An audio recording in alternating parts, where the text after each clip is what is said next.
least 3 other ingredients in Weiler's cubes: hydrolyzed corn gluten protein, autolyzed yeast extract, and hydrolyzed soy protein are sources of free glutamic acid, or one of its salts. Even so-called natural flavors can contain MSG.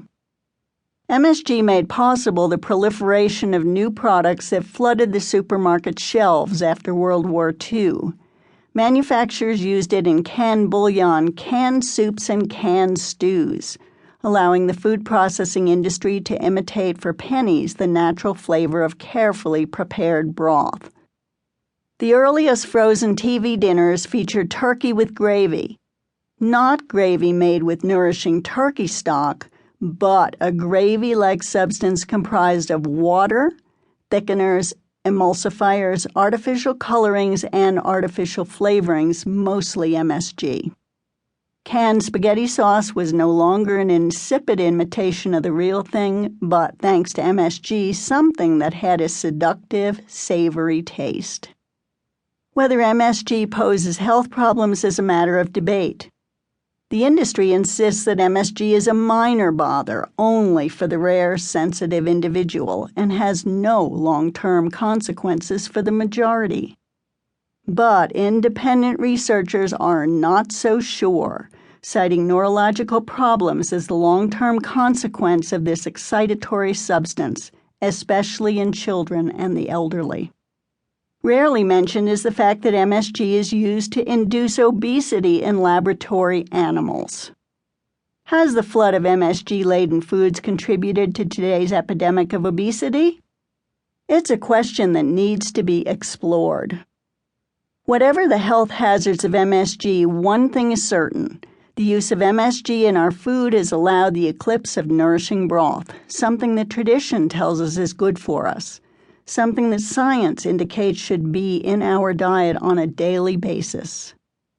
Before processed foods, cooks use broth to make soups, stews, sauces, and gravies. Broth made these foods taste good, and everyone enjoyed the health benefits whether they were aware of them or not.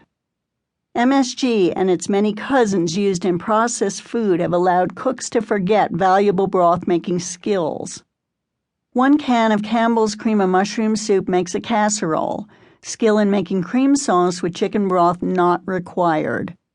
A bouillon cube or 2 flavors the stew, so the stew gets eaten without the benefits of cartilage-rich broth.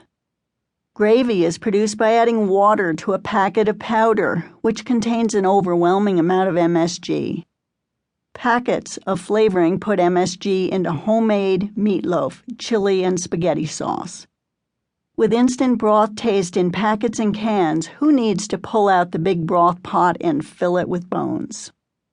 MSG quickly made its way into restaurants in the form of soup bases. When you see homemade soup on the menu, ask the server whether it is made in-house from bones or from a base. Most likely the answer will be, "We make our soup in-house from a base." That base is not nourishing broth, but a canned powder highly flavored with MSG. MSG is also in many of the sauces, salad dressings, gravies, and au jus garnishes that people relish when they have a restaurant meal, often waking up with a dry mouth and headache the next morning. Fortunately, the Western world is re-embracing real food in traditional cooking. Witness the explosion of interest in traditional, ethnic, and local foods. And nothing characterizes ancestral food as much as nourishing broth, the simmering stock pot, and broth-based soups, stews, gravies, and sauces. And just in time. Today we are witnessing an epidemic of chronic disease that threatens to unhinge our modern world. Cancer, arthritis, allergies, digestive problems, mental disorders, and even new types of life-threatening infectious illness. Bone broth, rich in the elements of cartilage, collagen, and healing amino acids, can provide protection from these ailments, can serve as an important element in recovery, and can nourish and enrich our lives in many ways. This audiobook provides many important reasons for putting the stock pot back on our stoves.